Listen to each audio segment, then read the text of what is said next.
lesson 32 cashirkii 32 iskuulku waa Hilton School. waa maalinkii aynu qaadan jirnay lessonska bogi Hilton School uu leeyahay. waxaan qaadan doonaa insha Allah lesson 32 cashirkii 32.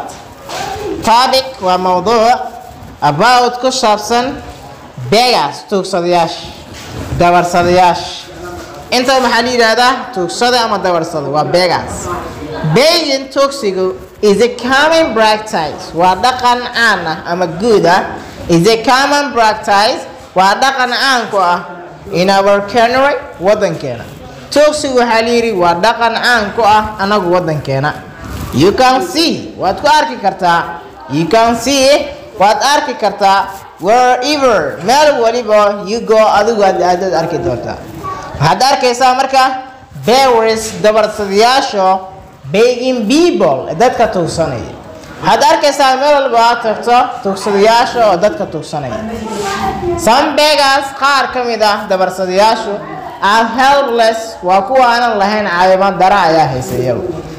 some of them qaarkoodna are blind waa camoole indhoolo micnaa indhama lahan waxba ma arkayaan. some qaarkoodna are crippled waa kuwa curyaan ah. cripple curyaan weeyaan. and some qaarkoodna are waxay yihiin unable to work ma awoodaan inay shaqaystaan. some are unable qaarkoodna ma awoodaan to work inay shaqeeyaan iyagu. they deserve intaas waxay u qalmaan they iyagu deserve intaa waxay u qalmaan our pity naxariisteena. pity waa naxariis. our pity naxariisteena ayay u qalmaan. they iyagu need waxay u baahan yihiin our sympathy urjileeceena iyo calool jileeceena u baahan yihiin. and help iyo caawimadeena intaba way u baahan yihiin. however si kastaba ha ahaatee there waxaa jira some provisional beggars qaar dawarsadayaal oo xirfad leh ayaa jira. provisional waa xirfad beggarsna waa dawarsade. kuwa waxay yihiin iyagu shakers kuwa shaqo diidiyaal ah shaqo ma ogola inay shaqeeyaan.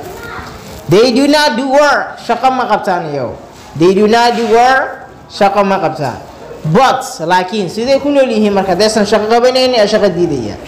they determine it waxay go-aan ku gaareen oo go-aansadeen to live on it inay ku noolaadaan. to live on inay ku dul noolaadaan other people's income dadka kala dakhligooda. dadka kala dakhligooda inay ku noolaadaan ayay go-aan ku gaareen oo go-aansadeen. some of them qaarkood are drunkard waa cabtooy. dadka oo go-aan ku gaaray inay ku dul noolaadaan iyaga dushooda ama dakhligooda inay ku dul noolaadaan waxay yihiin markaa drunkard cabtooy. files written fashaad card jewers muqayiliin in fact xaqiiqatan these beggars dawarsadayaashaasi waxay yihiin great nuisance qas iyo labwadayaal waaweyn. great nuisance qas iyo labwadayaal waaweyn weeyaan marka iyagu. that's all cashirka halkaas ku egyahay insha Allah. waxaan filaa inaad garateen oo aad insha Allah ka faa'iideysan doontaan. welcome to Hilton School.